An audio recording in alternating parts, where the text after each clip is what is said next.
Oh,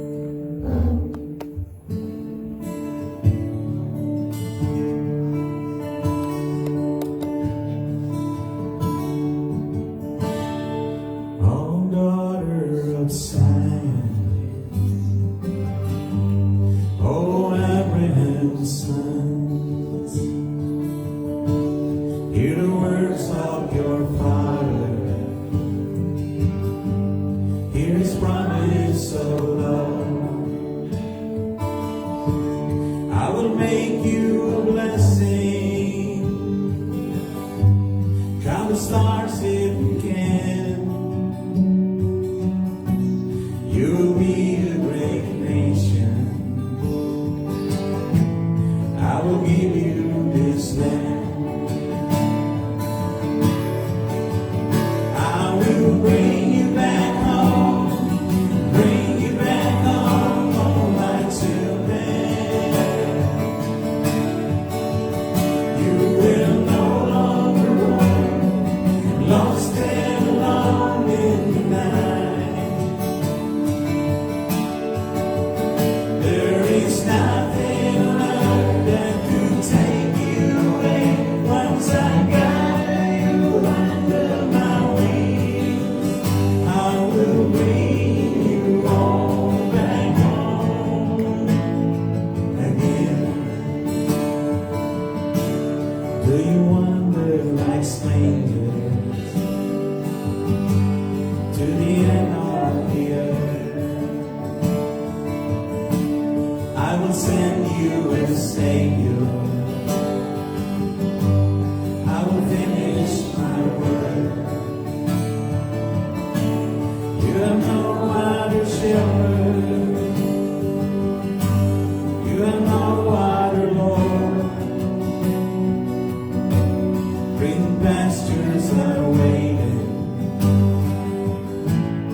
in Zion once more.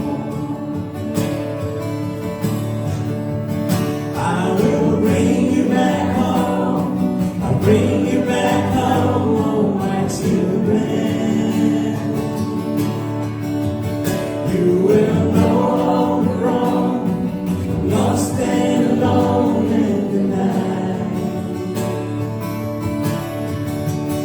There is nothing on earth that could take you away. Once I got you under my wings, I will bring you all back home. So we pray for peace, we look to the east for the sunrise and the hills. Every prophet priest and king in the city will look for the one they have pierced. We will mourn for the one we have pierced. But don't fear, all my daughters, for son of Abraham. I will wash you with water. I will offer the lamb. Though you see it fur like scarlet, they'll be whiter than the snow. I have always been with you. I will never let go. I will bring you back home. I'll bring you back home, home my children. You will no longer roam, lost and alone in the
the Lord is one. We bless you, O God, the God of Abraham, Isaac, and Jacob. We honor you in this place and we dedicate to you our gathering this afternoon. We pray that your name, your holy and mighty name alone, will be honored, God, in our midst this afternoon. Hallelujah to you. We bless you in Jesus' name. Amen and amen. Good afternoon, guys. We may be seated in His wonderful presence. Hallelujah. What a song. It's just very relevant to our discussion last Saturday, and I will continue a little bit this afternoon.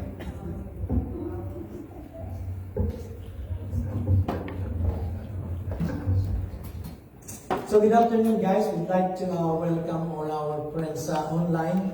Thank you for subscribing to our service every Sunday here in Jacksonville, Florida. May God bless you all, and may God touch your heart as you listen to this word this afternoon. And also, I'd like to thank everyone in the auditorium.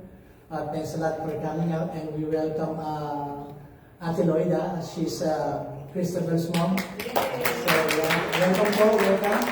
So we've been praying for her for many months, and now she's here in person. So welcome po.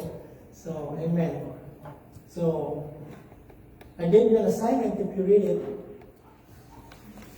you're good, and if not, read it again. Okay. So I'm discussing about Israel because if any of you in this room does not even know what's going on in the world, especially in that part of the world in the Middle East, let me know, I'll buy you a TV. Wow. Wow. So you can see. There's a war going on there, and there's a lot of responses all over the world. You can see all the protests in New York, the protests in London, and in other big cities of the world.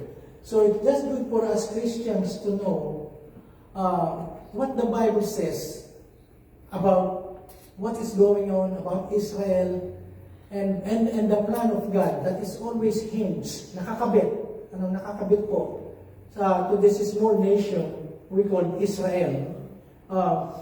Modern Israel is prophetically significant in its fulfilling Bible prophecy. So everything that is happening there, I'm not saying that the current event that is going on there now in the Middle East with Israel, they were attacked October 7 by these barbarian animals. If I say animals, I have to apologize to animals because they are worse than animals. They cook babies in front of their parents, alive, in the oven. Okay? They beheaded about 30 children in front of their parents. And not only that, they're doing it with joy. They're taking pictures of what they're doing, sending it to their parents in Gaza, and their parents are rejoicing, telling their children, I'm so happy what you're doing. Can you imagine that? You haven't seen such atrocity things, but that's what's they're going on there. That's what's happened, and it's still a lot of tragedies that are happening there. Okay, a lot of innocent Palestinians, those Palestinians who lives in Gaza, they have nothing to do with what happened there in Israel October 7, and yet they're caught in the crossfire because they are being used as human shield by this Hamas group. But anyway, everything that is happening there and everything as a whole that's happening in the world are just prelude. Yung pumubag sa prelude, if you are playing the guitar, sometimes before you actually begin singing, there is what they call the intro. Okay, before you enter into the song. So everything, most of the things that are happening are just prelude to a bigger thing that the Bible tells us, especially in the book of Ezekiel that I will mention, that I will quote a lot from them this afternoon. So Israel is still God's timetable on the thing that He is planning for the whole earth, for the whole world, and that includes us believers in Jesus Christ. Okay, if you turn in Ezekiel, there's so many verses. I wish I will skip some of my slides because of time. It will not allow me because of the short time that I have. And this is found in Ezekiel 37, one of the most important part of the Old Testament or the entire Bible is this section. I gave you 37, 38, and 39 to read, and you can read it again so that you will understand this prophecy. And a lot of preachers, a lot of pastors in many churches, many years ago, especially now during this time, they love to preach on this part of the Bible. 27 verse 1 to 3. And this is Ezekiel talking. Okay, he's talking to God, and God is giving him some instruction, kind of like most of the time when God tells us to do something, sometimes it seems impossible. Okay, like forgive your enemy. It's not an easy thing to do. You cannot even forgive someone you love. How much more forgive an enemy? But then God commands that, right? And look at this.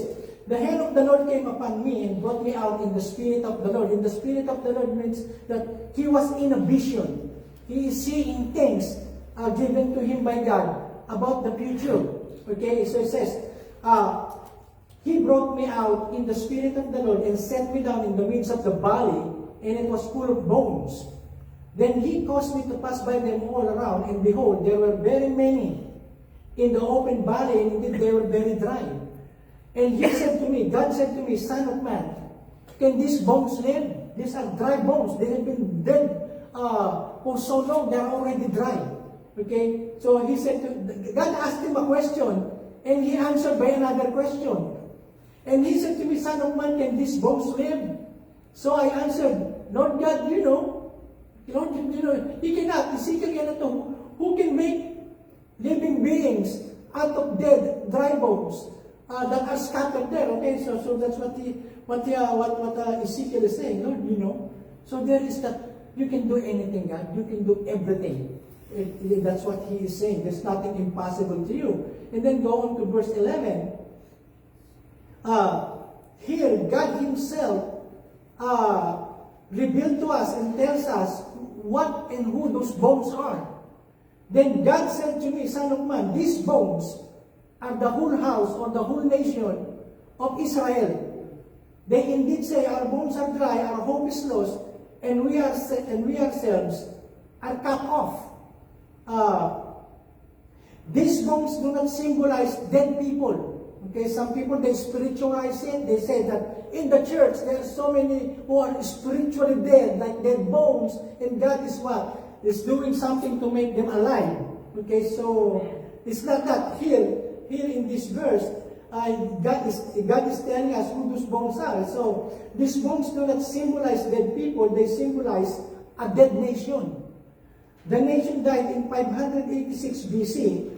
The Babylonian captivity began the times of the Gentiles. Jews were dominated by Gentile powers. So that was long time ago. Remember, there were 4 big empires in the world that has conquered and held captive the nation of Israel. First, the Assyrians. Okay? And it's interesting, the Assyrians in the modern times are those still nations that are still angry and mad and want to kill and want to eradicate the entire nation of Israel on the face of the earth. The Assyrians are the country of Iraq, Iran, Turkey, and Syria. If you look in the map, if you look in the news, these 4 nations right now are the one bombing Israel constantly. The bombings that we see there in the news right now does not happen 4 weeks ago. It's been happening for decades. Okay, Israel has been absorbing a lot of those hostilities from their enemies. So it started in 586 BC, and that was long time ago. So if you read the Old Testament, Israel is God's own people. I preached that to you last Sunday. God, time and time again says, these are my own. This is my treasure. This nation is important to me. I have created them for my name and for my glory. So, time and time again. But God is no respecter of person. Though the Israel, this is a chosen nation, once they sin and rebel against God because of idolatry and rebellion and disobedience, God is what? God has to judge them. And the big part of His judgment is them, instead of them ruling the world. They are the one being ruled. They are the one being in captivity. And these are the four big empires. First, the Assyrians, the Babylonians. Babylon is Mesopotamia. That's Iraq in modern times now. Okay? And then there is the Greek Empire under Alexander the Great. And after the Greek Empire, there's the Roman Empire. You remember your history, Rome is when Jesus Christ came, Israel in the known world back then is under the rulership of the Roman Empire.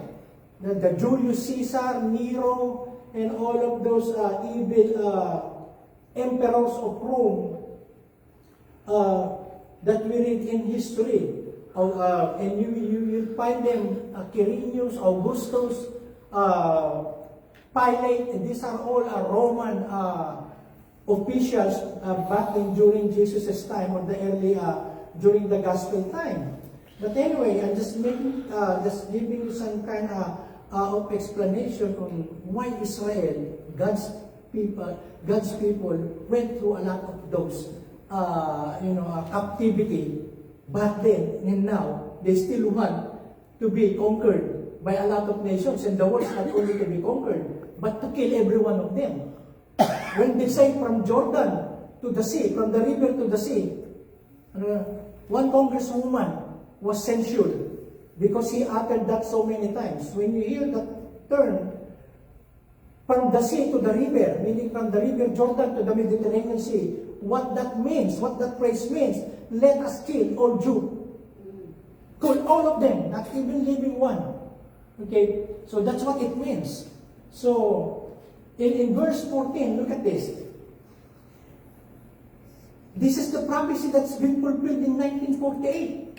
You know, this is an exciting time for us to live Christians because a lot of prophecies in the Bible, and most of the prophecies that Jesus Christ told His disciples in, I think it's in Mark 13, Luke 21, and Matthew 24, all has something to do with the end times. Okay, and then Jesus Christ said something that this generation will not pass away until everything of this happen. And He is not talking about the generation of the disciples, because the disciples did not see a lot of prophecies that we're going to study this afternoon. And look at what He says in verse 14, still in Ezekiel. I will put my breath in them, bring them back to life, and let them live in their own land. Okay? Then they will know, the Israelites, the Jewish nation will know that I am the Lord. I have promised that I will do this, and I will.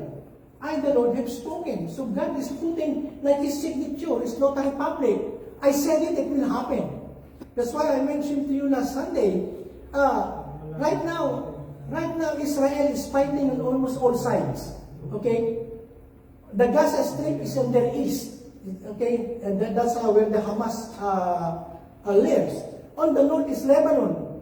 Okay? And there are also a lot of terrorists who lives there, and they're still bombing Israel.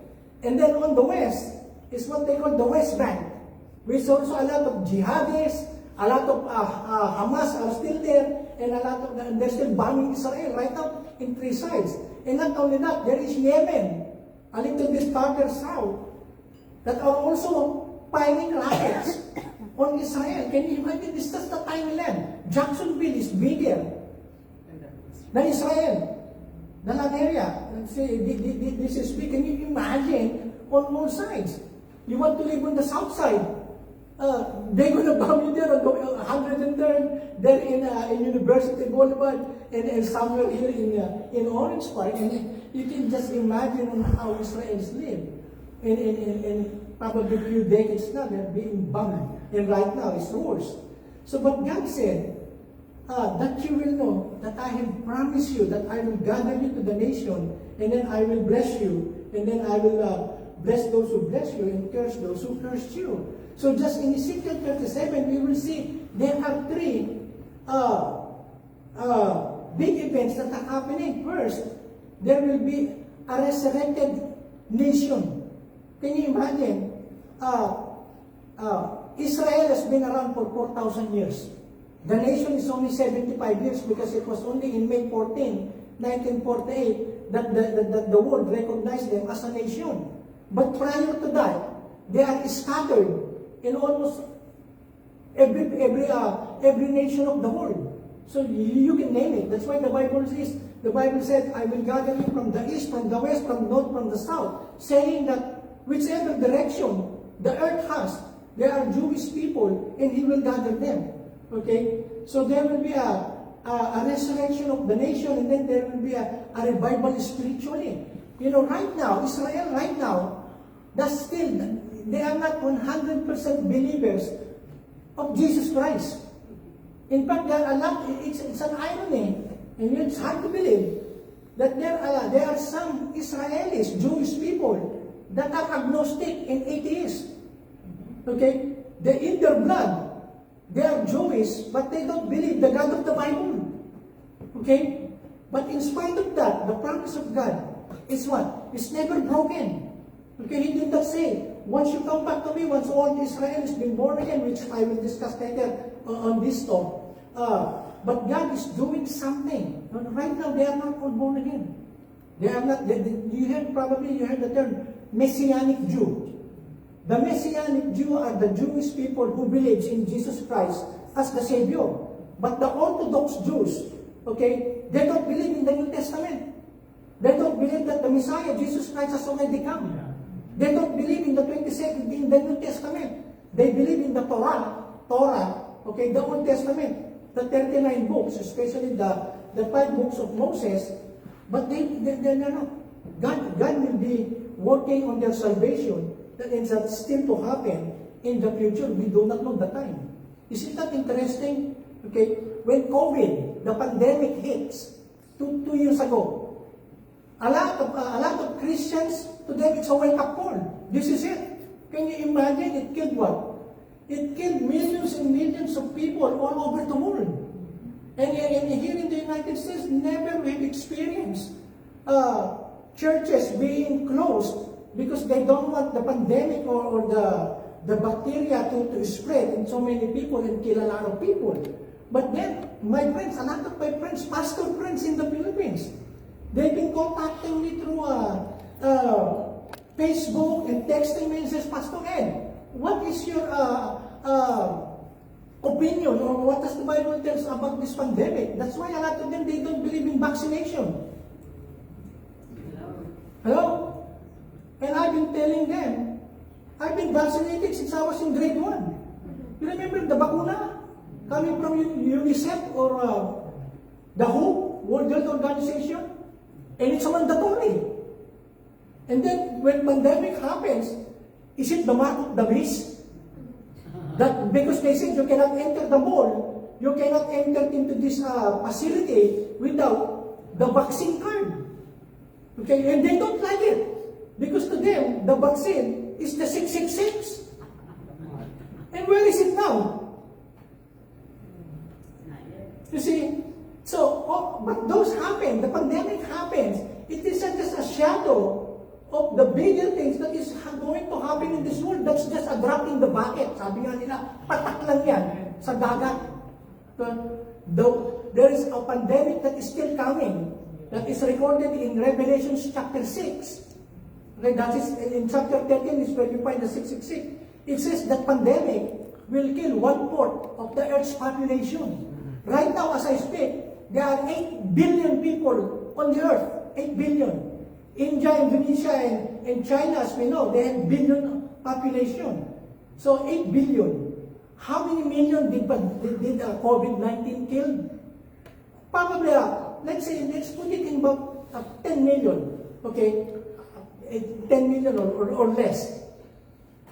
1/4 of 8 billion is what? 2 billion. That's a lot of people. The Bible tells us that pandemic alone will kill 1/4 of the earth's population, not including the people who will die in war, in famine, in pestilence, and all of those things that are still coming. But I'm saying this, it was a wake-up call, COVID. Suddenly, there are a lot of people who doesn't attend church. They're coming to church because they think, this is it. Christ is coming. And then what happened when COVID is almost eradicated? There's still here and there, but the variant is not as strong. When it first came out, it will really kill people. I had the virus. Okay, I had the virus. All of us in our house was infected by this virus, but the virus that infected us is not the strong variant that killed a lot of people. Okay, so and now another thing is big thing happening. You can imagine, just a small event can affect the whole world, and then it will spread like fire, and you never know. You never know that what is happening there. It can start a nuclear war. The Iranians, they have a lot of nuclear weapons. The Ukrainian is the country that has the most nuclear weapon in all of Eastern Europe. And then how about Red China? How about North Korea, who is threatening the Philippines? I just read the other day the news in the Philippines that some Chinese military ships and boats are harassing Filipino fishermen. And that is Spratly Island, which belongs to us, the Filipinos, and the Chinese. Because they are so big and militarily they are strong. They are bullying the Filipinos. And it's still included in the news. The boat and the ships that the Filipinos are using are all rusted. Kinalawang na, tinubuan na ng talaba. Hello? So how can we fight? Tapunan lang tayo ng tikoy at saka ng siopaw. Talo na tayo, huwag ng bomba. Never mind. But anyway, these are the crazy nations that is on the verge of what? Of inciting World War. And all of them have nuclear weapons. Okay? So it's gonna be a very big scope of war. But anyway, going back to Israel, so it's happening there now, but God said that He will gather them, and then there will be revived spiritually. God will save a lot of them. In fact, the Bible says all of Israel will be saved miraculously and divinely. God will go back to His people. They rejected Jesus Christ the first time, but the second time that God will preach the gospel to them, then they will know that this Jesus that you rejected is the Messiah I already sent to you. So, and then they will be reunited politically. The first gathering will be a gathering of unbelief, which we find in Ezekiel, and there's a lot more verses in the Bible that says that the gathering is because of unbelief. There's still God will judge them, and then the second worldwide gathering is belief. Jesus Christ says in Matthew, I will gather them from the four corners of the earth. They will worship me, and they will be my children. They will be my follower. I'm going to go back into that. Okay? But anyway, it happens in 1919 to 1948 that the Jewish people are starting to go back to the nation of Israel. Okay? They were scattered all over the world, but they are coming back. In fact, just I think 4 years ago, when I did a message similar to this, they're interviewing students, Jewish students at UNF. UNF, this is a university here in Jacksonville. They're interviewing the Jewish people because most of them are going back for good in Israel. In fact, one of the issues of the Arabs is Israel is building a lot of housing near the Gaza, near the Golan Heights, in West Bank, and also in the Negev. They are building houses because to accommodate a lot of Jews that are coming back for good in Israel, like the Ethiopian Jews. Okay, the Ethiopian Jews are black. Okay, and if you're going to go to their history, you're going to go to Solomon. You remember Solomon was visited by a queen. Queen Candace, Queen of Sheba, Queen of Sheba, right? And they believe that Solomon had sex with her, and then when she went back to Ethiopia, they had offspring. So these are half Jew and half Ethiopian. But there are already thousands of them that have migrated and still migrating as I speak from Ethiopia, going back to Israel, and not only that, a lot of Russian Jew, okay, because there are a lot in the Eastern Europe, there are a lot of Jews there who who went there when they were dispersed. They're also coming back to Israel. Okay, and this student that I was talking about, he was asked, why are you going back to Israel? You are already in the United States. Okay, you have a good opportunity here. It is safer here. But you know what? That Jewish student said. It is like an alarm. It's something genetic. Okay, that tells us you need to go back. It's like those birds that migrate. They know when it's about winter time. It's about time for them to go back to Canada or to go back to where they came from. They want to go back. It's like an instinct that they have, that God put them in their heart, in their spirit. You have to go back to your nation. So that's what this is. And this is a news in 2020. And this is, they have a law of return in Europe because a lot of Jewish nationalities are returning, and they have to screen some of them, and they have to prove that they have Jewish lineage. Meron silang lahing Hudyo. Dito sa Amerika, here in America, if you Goldberg, Goldman, Cohen, if those last names, mostly they are Jewish. Okay, Zimmerman and those kind of last name are Jewish. In fact, the Cohens came from the tribe of Levi. Okay, when the Old Testament temple worship will be restored, it will be the Levites, the Cohens, and they already know that in Israel. I just want to read this.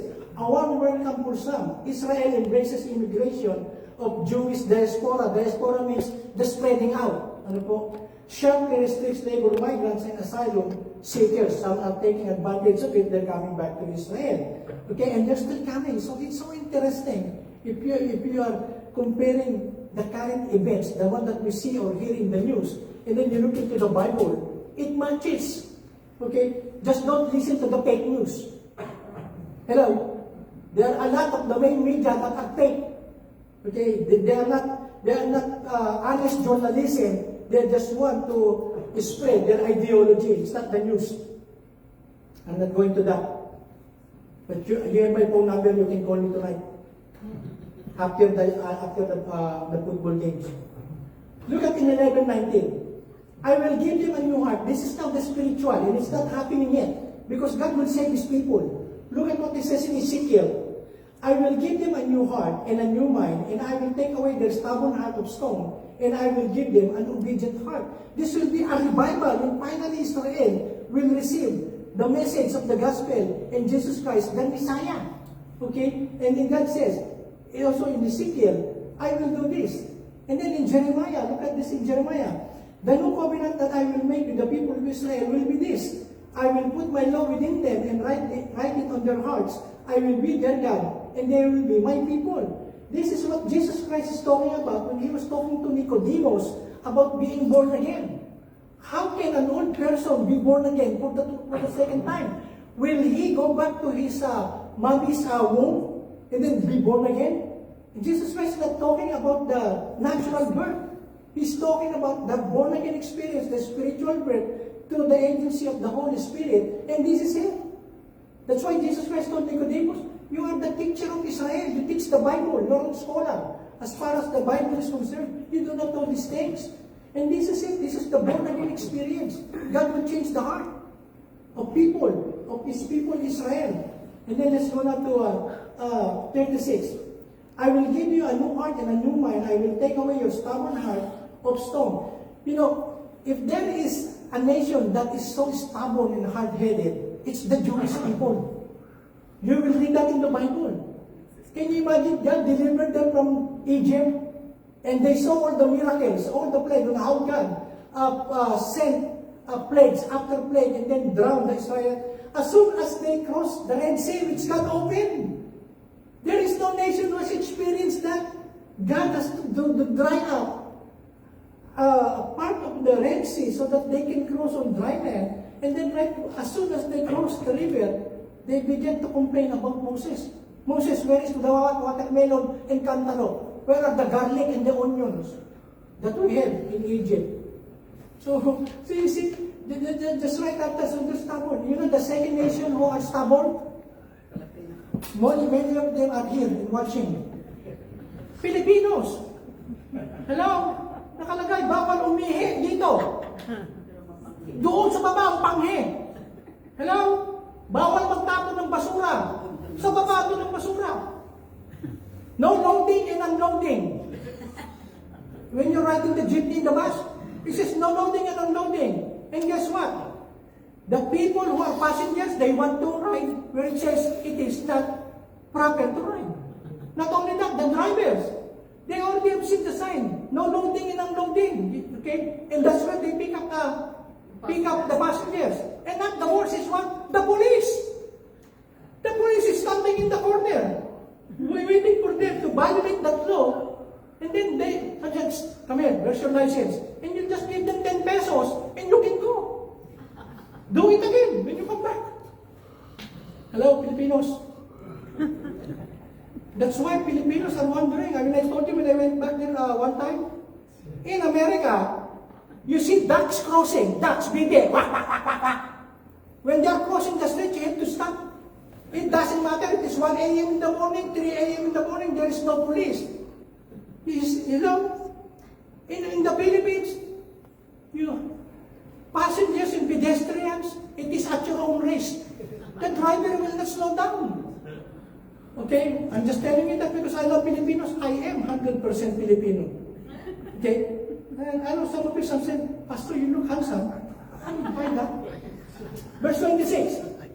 Look at this. I will give you a new heart and new mind. I will take away your stubborn heart of stone and give you an obedient heart. So right now, they are not obedient. I will put my spirit in you and will see to it that you follow my laws and keep all the commandments I have given you. They are not doing that yet.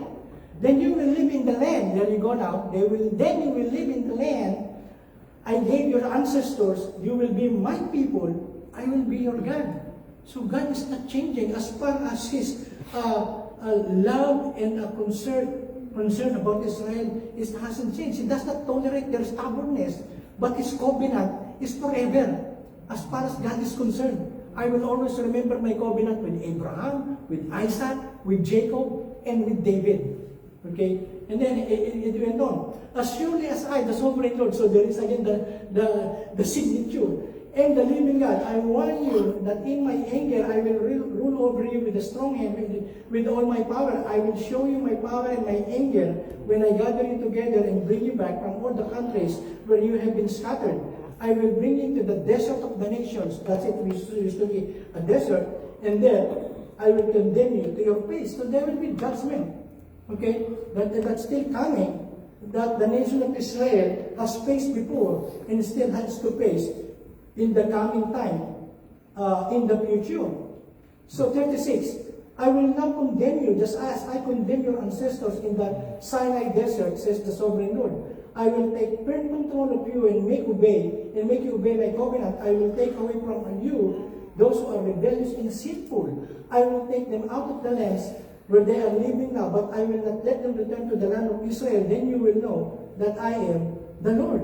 So, God is not done yet with the nation of Israel. No, because some people say, no, Israel has ceased to be the God's people when the church came into being.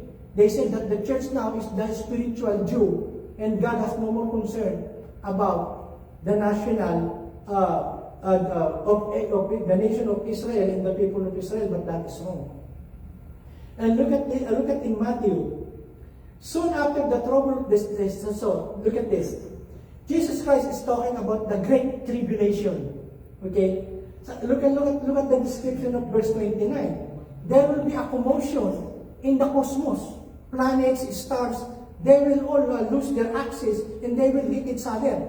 And then the sun will not shine, the moon will not shine. And this is what Jesus Christ is saying. He says, soon after the trouble of those days, the trouble of Jacob, the sun will grow dark, the moon will no longer shine, the stars will fall from heaven, and the power in space will be driven from their courses. Can you imagine? If there is just one asteroid or one meteor that will hit the Earth, the planet Earth, this will vanish. Okay?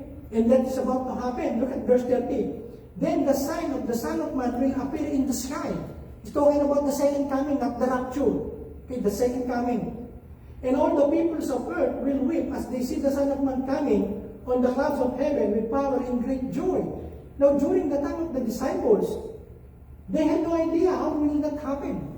How can all the earth see the Son of Man coming? If you are in Israel back then, you don't know what is going on in Korea, you don't know what is going on in Africa, you are confined. But now, in our generation, that's why I told you the fulfillment of many of this is happening in our generation. Look at this phone. This is smartphone. You can go anywhere in the world, and just with the click of a button, you will know exactly what's happening there live, on real time. So this, when Matthew, Mark, and Luke were writing about this prophecy of Jesus, they don't even understand. They have no idea. What are you talking about, Lord? We are in Galilee. We are in Israel. What is happening in Saudi Arabia, we don't even see from here. We cannot even hear the news in Saudi Arabia because at that time they don't have the technology that we have now. See? And Jesus says, when they will see. So who will see? And we are seeing it. Amen. Look at the verse 31. The great trumpet will sound, and he will send out his angels to the four corners, that means everywhere in the world of the earth, and they will gather his chosen people from one end of the world to the other. And the chosen people there can be a combination of the nation of Israel and those people who will come to Christ during the tribulation time. Okay, the Bible tells us that it will happen. I will skip this. And this is the fulfillment of Ezekiel 37 when God said, I will call you from the nations of the world and gather you and you will become a nation.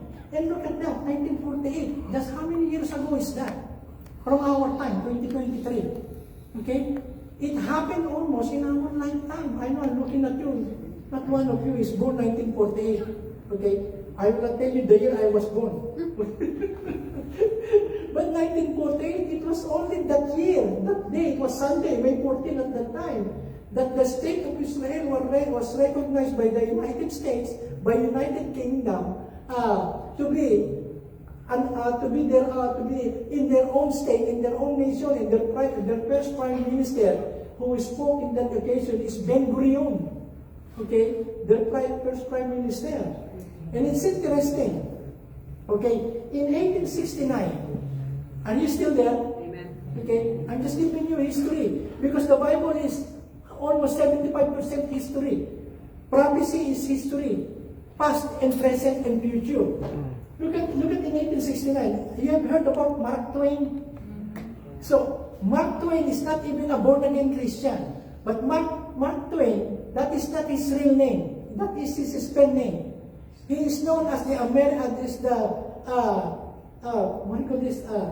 famous American author of literature. Of literature. He wrote a famous book. I think I have this book in my library. The Innocents Abroad. He went in Jerusalem, in Israel, in 1867, 3 years before this book was published. He went there in 1867. And this is how he described, I'm just paraphrasing it, and how he described the nation of Israel in Jerusalem. So he said, when I went there, I walked for about 30 miles, and all I saw was just two tents of Bedouins. Bedouins, these are the people who are shepherds. They go from one place to another, they live in a tent. Okay, they mostly are shepherds. They take care of animals. I walked 30 miles, he said, and all I saw was just two tents of Bedouins. These are not even Jewish. It can be Arabs. Okay? And then he said, and then he also described that all I see is a curse. I don't even see grasses or thorns growing in Jerusalem. Okay? He said Jerusalem is like a place that is forsaken by God, cursed by God. And there is a verse in Deuteronomy, okay, where it says, when the people of Israel is not in Israel, nothing grows there, but even thorns and briars, pati tinik, pati mga dawag ay hindi tumutubo nung wala doon ng mga Israel. Okay? And look at this prophecy that has happened in our time, in Isaiah. Look at this. Isaiah prophesied about the land of Israel. The desert will rejoice, magsasaya, and flowers will bloom in the wastelands. Tutubo ang mga bulaklak at mga puno na namumunga doon sa disyerto. Verse 2, the desert will sing and shout for joy. Now, Isaiah is using a word that reflects a jubilee and so much rejoicing because they are seeing the desert blooming again. Sabi niya, it will be as beautiful as the Lebanon mountains and as fertile as the fields of Carmel and Sharon. Carmel and Sharon is a place that is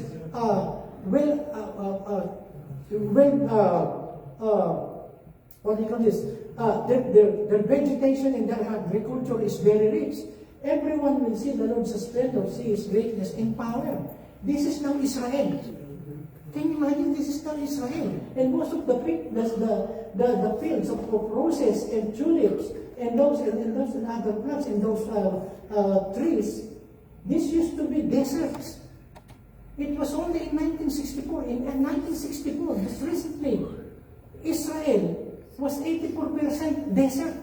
Israel, the whole nation of Israel, this desert. You cannot grow this kind of plants and fruit-bearing trees if it is desert. Okay, you try to buy a sand and plant there upo and patolayan ang palaya and see if it will grow. But God, in His goodness and in His miracle, He is causing even the part of the Dead Sea. The Dead Sea is very salty. But there are plants and trees that are growing there by now. When God said, I will make you a blessing to all the nations of the earth, Israel is one of the biggest exporter of fruits to the nations around her. The whole world is benefiting from the technology that they have developed in farming. They don't have much water there. And how can they grow that? They have developed what we call a system of irrigation. Well, let's say this is a cabbage. Okay? It will only receive droplets of water just for it to grow and to remain fresh. Just droplets. Because they don't have much water, and they have developed that.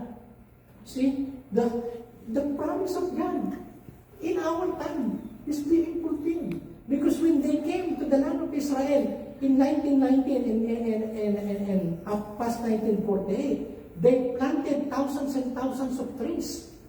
The only tree that doesn't grow there is coconut tree. We have a lot of that in the Philippines. Okay? But they have developed. In fact, Netanyahu said, the best cherry tomato they come in Israel. Okay? The best guacamole comes from avocados, not from Mexico, but from Israel. I'm showing you that the desert will rejoice and flowers will bloom. That is what's happening. God is still there. See, and if He has done all of those, He gathered them as a nation, and now He says that I will make the desert bloom again. You know? And it's all happening right before our eyes. And then the last, I got a few more minutes. And this is now the last. It's not happening yet, but this is a big war that is prophesied by Ezekiel with the nations called Gog and Magog. Look at Ezekiel. The Lord spoke to me, to Ezekiel again. Mortal man, he said, denounce Gog, chief ruler of the nations of Meshech and Tubal in the land of Magog. Denounce him. A lot of Bible scholars claims that Gog and Magog is the modern Russia. And that in fact, Meshech is the other name of Moscow in Russia. Okay? So, and look at this. And tell Russia that I, the sovereign Lord, and his enemy, I will turn him around and put hooks in his jaws. You see, he will put hook here. Like what we do in Carabaos when we put hook in the nose so you can drag him and they follow you easily. And I saw a lot of young people, they also put that hook right here. They even put it here. I saw one eating spaghetti with earring in her tongue. She cannot even eat the spaghetti because it's all over. But anyway, I put hooks in his jaws and drag him and all his troops away. His army and its horses and uniformed riders is enormous, and every soldier carries a shield in his arm with a sword. Now remember, when Ezekiel wrote this, he is using languages that are relevant during their time. Okay? He cannot describe what he's saying in verse 4 in modern languages as we are. Probably he's saying tanks and armor cars and weapons of war like Armalites and all of those. But he cannot use that to describe them because he doesn't know those yet. He doesn't know those yet. So he's using a primitive languages to describe what he's saying in the future. Troops, he says, there are armies and they are well prepared for war. Look at this, verse 5. Troops from Persia. Persia is the ancient name of Iran. Iran is the modern name of Persia. Iraq is Mesopotamia.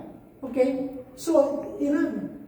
And who is now supporting Hamas, Hezbollah, and all of these Houthi terrorists fighting Israel? Who is supporting them financially and weapon and all of the training? Iran. Who said, I will wipe out Israel, and then after that I will wipe out the whole United States. It's interesting, a lot of those people marching in New York, some of them were even asked, why are you protesting? Why are you waving the flag of Palestine? You know the answers? We don't know. It's just fun. This is, then the reporter asked them, did you hear what happened on October 7? More than 1,000 was killed. You know the two students who were asked, did you know what happened on October 7? You know what they said? What happened on October 7? They didn't even know. And then they are marching against Israel. They don't even know. And I believe hundreds and thousands of them are just marching. We don't even know why they're there. It's party time. Hello? That's why my intent for you this afternoon and every afternoon I stand here to inform you what the Bible says so that you will know what is really happening. You don't need CNN to tell you what's happening. You just go to the Bible and then you compare what the news, what the Bible says. Look at this. Troops from Persia, Ethiopia, and Libya are with him, and all have shields and helmets. They are girded with weapons. All the fighting men of the lands of Gomer and Ben to Barma in the north, etc.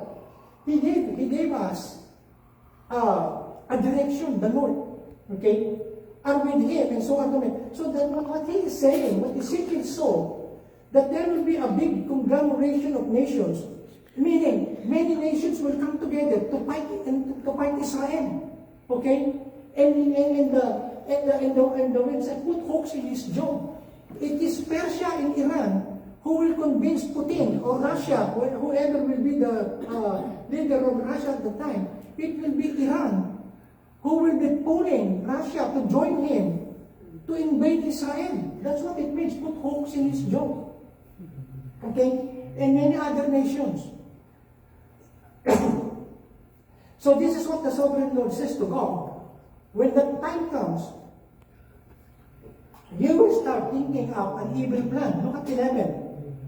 You will decide to invade a helpless country where the people live in peace and security in unwalled towns that have no defenses. Sometimes when we read the Bible, especially prophecy, it's so hard to understand. But let me read again slowly, and I will end. Okay? If you're sleepy, wake up. Okay? The punchline is so close now. You will decide to invade a helpless country. He's talking about you. He's talking about Russia and Iran and the other nations who will form their allegiance to invade Israel. It's not happening yet. You can see Israel is winning the war so far. Okay? And America is there to protect the spillover of the war. You know, if some nations will try to join the war, the American warships are there. And also a lot of our army.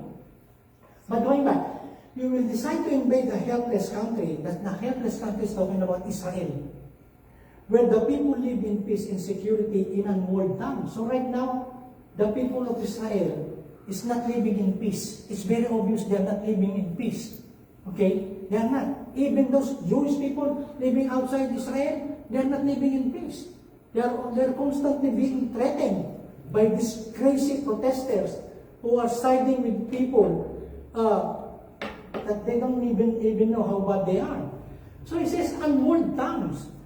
Right now, There are wars in the Gaza Strip, there are wars right there in Lebanon, and there are also wars in the West Bank, near the Jordan and Syria. Meron po malaking bakod yun, like if we go to the south. So right now, it is war, but there is one time that there will be peace in Israel. We don't know yet. And you know what some historians said? Sometimes war, one of the products of war is that the people who invaded the nations will learn a lesson, and from that on, they will no longer invade other nations. Like what happened in Japan. You remember Japan? They invaded the Pacific. But when America decided we're gonna drop atomic bomb in Hiroshima, in Nagasaki, where is Japan now? They don't want war anymore. They are peace with the Americans. In fact, you can provoke Chinese. The communist Chinese are provoking Japan to a war. But in Japan, because of what they learned, okay, what they did in Pearl Harbor, they bombed Pearl Harbor and killed more than 3,000 sailors. Okay? But what happened to Japan? They learned something. We will no longer join in a war. We will no longer attack any other nation because they already learned what happened in Nagasaki and Hiroshima. How about Germany? To Adolf Hitler. He conquered almost the whole of Europe during their time. Okay, but then they were defeated by the ally, meaning the combination of Russia, France, US, and Britain. And where is Germany now? They're just producing tanks, but they don't want to be involved in any big-scale war because they learned something. So what is happening there now in Israel? All this Hamas, Hezbollah, and Iranian, the Israelites will easily defeat them if they want to. The only time reason, you know why? Why Israel is not finishing right up all of their enemies? Because America and other nations telling them, ceasefire. Stop. See, that's what they're saying. And that's why Israel, they follow the rules of war. They can do it right now. They can finish that war in just few days. But they're not doing it because they don't want to hurt civilians. Palestinians who are innocent. But if they will only do, they can wipe out the whole Saudi Arabia, Iran, all of those. Israel can wipe them out in just few days because of the weapon that they have. But there will be peace, and I believe this. I'm not prophesying, but I'm just looking at this. There will be a time when Israel will break down his walls because all the enemies around her will be at peace with him. And when he lay down his hands, and there is no peace, the Apostle Paul says, when they say peace, peace, then calamity will happen to them. See, it's not happening yet, but it's about to happen. When this is all said and done, it will be done. And then I will end this with this. Okay? What is the north? Look at this. It says, a country from the north. He is the tiny nation of Israel here. That's Egypt. This is Syria and Jordan. This is Iraq. This is Iran. Okay? And the Houthis are somewhere here. Okay? But look at this. He says, a country from the north. Iran is so big. And right now, I can show you this. See their body now. Putin and whoever is name, the Iran Prime Minister, this was taken just recently, just probably few weeks ago. They are body now. Okay? These Iranians here, they are all supplying weapons to Russians fighting the Ukrainians. And these are also Iranians are supplying weapons to the Hamas, Hezbollah, and all of them. And I'm just showing you, it's happening, it's in the news. Okay. He says, a country from the north, which is north, directly north. It cannot be Turkey, although Turkey is now broken its alliance with Israel. Okay, they pay for the Hamas. These people are in Turkey. He says, a nation directly north. And here is Magog, Russia. And that's why he wants to conquer Ukraine. He wants to conquer all of this. So he will be bigger. And what is the end purpose of this and this Iran? They will join together. Iran will drag him to invade Israel. And what is that now to us? I will jump. I have a lot of more. And this is what I'm talking you about. God will raise 144,000, not Jehovah's Witnesses, but Jews who will preach the gospel to Israel. You know, those are not Jehovah's Witnesses. Because all of those came from the 12 tribes of Israel. They will preach the gospel and Israel will respond. Look at what it says in